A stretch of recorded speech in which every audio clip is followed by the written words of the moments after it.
নমস্কার বন্ধুরা, আজকের ভিডিওটি স্টার্ট করলাম বিকালবেলা থেকে, মানে খাওয়া দাওয়ার পর থেকে। তো খাওয়া দাওয়া শেষ করে গ্যাসের চুলাগুলো আর চারিপাশটা ভালো করে পরিষ্কার করে নিচ্ছি।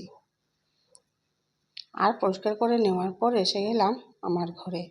আর দেখো, ভালো দেখে বেড কভার পেতে দিলাম।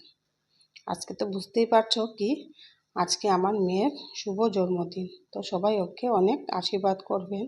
আর কি করলাম আমার মেয়ের জন্মদিনে সেটাই তোমাদের সঙ্গে শেয়ার করছি। আর দেখো, বেড কভারগুলো চেঞ্জ করে নিলাম। ঘরের সুন্দরতা আসেই কিন্তু বেড কভার দিয়ে। তাই আমি বেড কভারগুলো পেতে দিলাম। আর পুরো ঘরটা সকালবেলা তো একবার পরিষ্কার পরিচ্ছন্ন করে রেখেছিলাম, কিন্তু করিনি, বেড কভারগুলো কিন্তু চেঞ্জ করিনি। তো এবারে চেঞ্জ করে দিলাম। আর চেঞ্জ করে নেওয়ার পর দেখো, চলে আসলাম আবার রান্নাঘরে। তো আগের থেকেই দুধ আর চিনি আমিও কিন্তু মিক্স করার চিনিগুলো মেল্ট হওয়ার জন্য কিন্তু আমি রেখে দিয়েছিলাম একসঙ্গে মিক্স করে। তো এবারে আমি দিয়ে দিলাম ওই 1 কাপের মতো ময়দা দিয়ে ভালো করে মিক্স করে নিচ্ছি। আর এবারে দিয়ে দিচ্ছি এই যে বড় চামচের 1 চামচ ঘি, আর 2 চামচ দিয়ে দিচ্ছি রিফাইন্ড অয়েল। আর দিয়ে ভালো করে মিক্স করে নেব। গুড ইভিনিং বন্ধুরা, সবাই কেমন আছো? আশা করছি সবাই অনেক ভালো আছো। আর আশা করছি আজকের এই ভিডিওটি তোমাদের অনেক ভালো লাগবে। আর একটি লাইক দিয়ে ভিডিওটি কন্টিনিউ করার অনুরোধ রইল তোমাদের কাছে। আর প্রথমে ভেবেছিলাম যে ময়দা দিয়ে কেকটা করব না, করব ওরিও বিস্কিট দিয়ে, কিন্তু ওরিও বিস্কিটটা আমি পাইনি। তো নিয়ে আসলাম হ্যাপি হ্যাপি বিস্কিট দিয়ে। তো শুধু হ্যাপি হ্যাপি বিস্কিট দিয়ে কীরকম হবে সেটা কিন্তু আমি জানি না, কারণ আমি হ্যাপি হ্যাপি বিস্কিট দিয়ে কখনো বানাইনি, ওরিও বিস্কিট দিয়ে বানিয়েছিলাম। তো যে বেটাটা বানিয়ে রেখেছিলাম ময়দার, তো সেটার মধ্যে কিন্তু অল্প অল্প করে মিক্স করে দেব। আর তার আগে যে কেক কন্টেনারে বানাবো, সেই কন্টেনারটায় রিফাইন্ড অয়েল দিয়ে চারিপাশটা ভালো করে লাগিয়ে নিচ্ছি। আর দিয়ে নিলাম অল্প ময়দা, আর ময়দাটাও দিয়ে চারিপাশটা কিন্তু লাগিয়ে দিচ্ছি। কারণ আমার কাছে যেহেতু বাটার পেপার নেই, সেই জন্যই কিন্তু আমি এভাবে করে দিচ্ছি। আর যে বাটার পেপার থাকলে কিন্তু আর এভাবে করতে হয় না। তো দেখো, আমি যে ব্যাটারটা বানিয়ে রেখেছিলাম, তো সেটার মধ্যে অল্প অল্প করে দিয়ে দিচ্ছি এবার এই যে বিস্কিটটা পেস্ট করে রেখেছিলাম সেই বিস্কিটটাই। আর এবারে অল্প ছোট বাটির মধ্যে অল্প কিন্তু তুলে রাখছি, কারণ এটার মধ্যে আমি রেড ফুড কালার দিয়ে ব্যাটারটাকে একদম রেড করে দেব, 2 কালারে কেকটা করব আর কি, সেই জন্য। তো দেখো, ভালো করে মিক্স করে নিলাম। আর এবারে দিয়ে দেব ইনো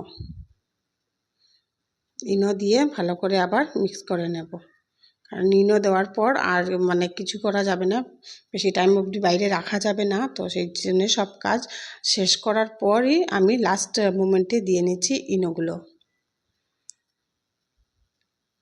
তো ইনোগুলো যেহেতু কৌটো থেকে সবসময় খুলে খুলে নিই, তো সেই জন্য কিন্তু হাওয়া লেগে অল্প দলা পেকে গিয়েছিল। তো প্রথমে ভাবছিলাম যে ফুলবে কি না, এভাবে দলা পেকে গিয়েছে যেহেতু। তো সুন্দর কিন্তু ফুলেছিল, কোনো প্রবলেম হয়নি। তো দেখো, একে একে আমি সব ব্যাটারগুলো দিয়ে নিচ্ছি।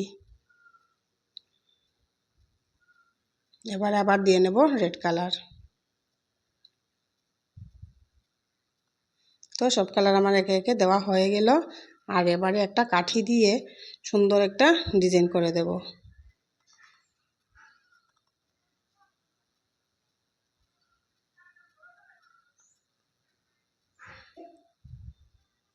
তো হয়ে গেল আমার ডিজাইন। আর এইদিকে আমি আগের থেকেই একটা কড়াই বসিয়ে রেখেছিলাম, কারণ ওই কন্টেনারটা কিন্তু কুকারের ভিতরে যায় না, অনেকটাই বড় ছিল।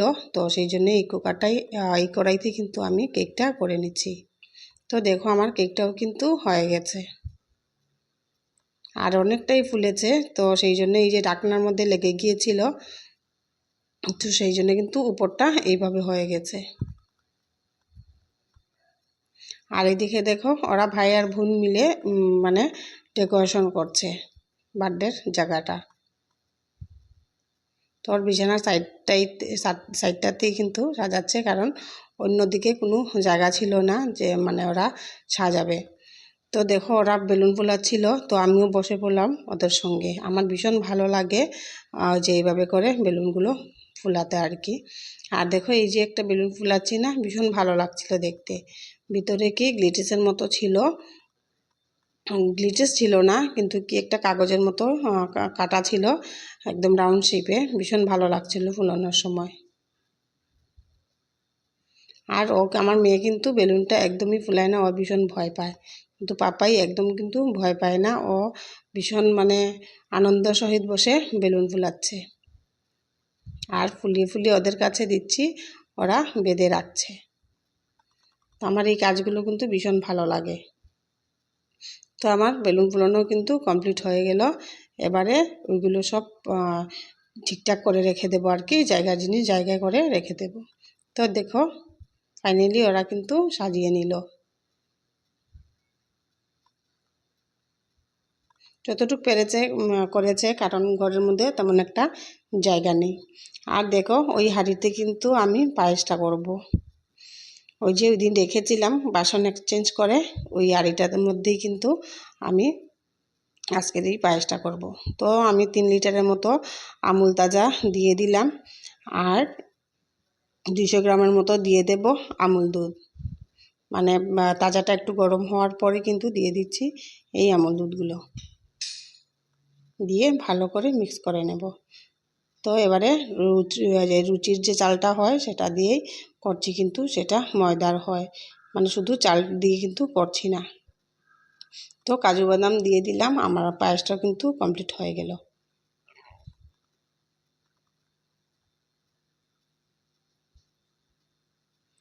আর এবারে দেখো সব কাজ শেষ করে ঘর দুয়ার গুছিয়ে তারপর আমার দিদিও এসে গেল।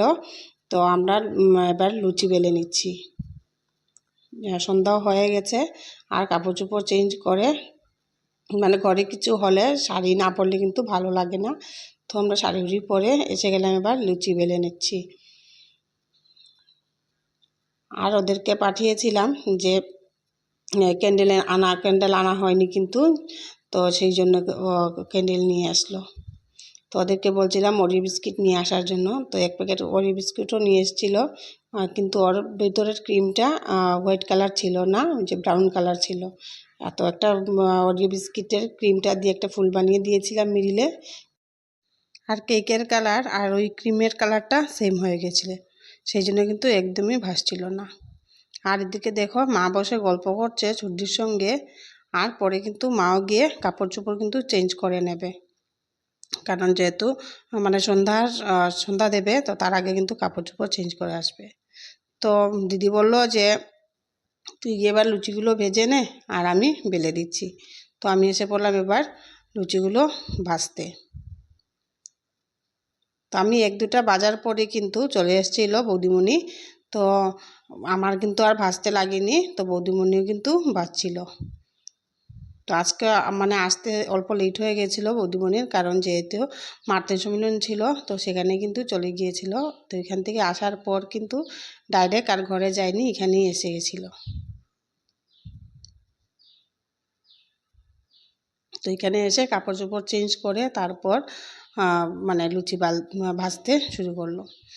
তো আমরা মানে গ্যাসের চুলাটা অফ করে সবাই এসে পড়লাম, যেহেতু কেক কাটবে।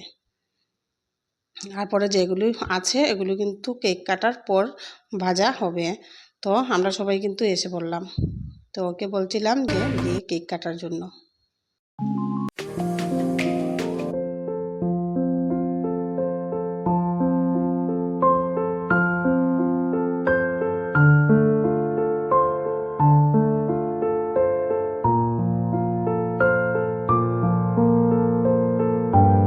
তোমাদের দাদাভাই দেখো পিছনে দাঁড়িয়ে কিভাবে ডান্স করছে।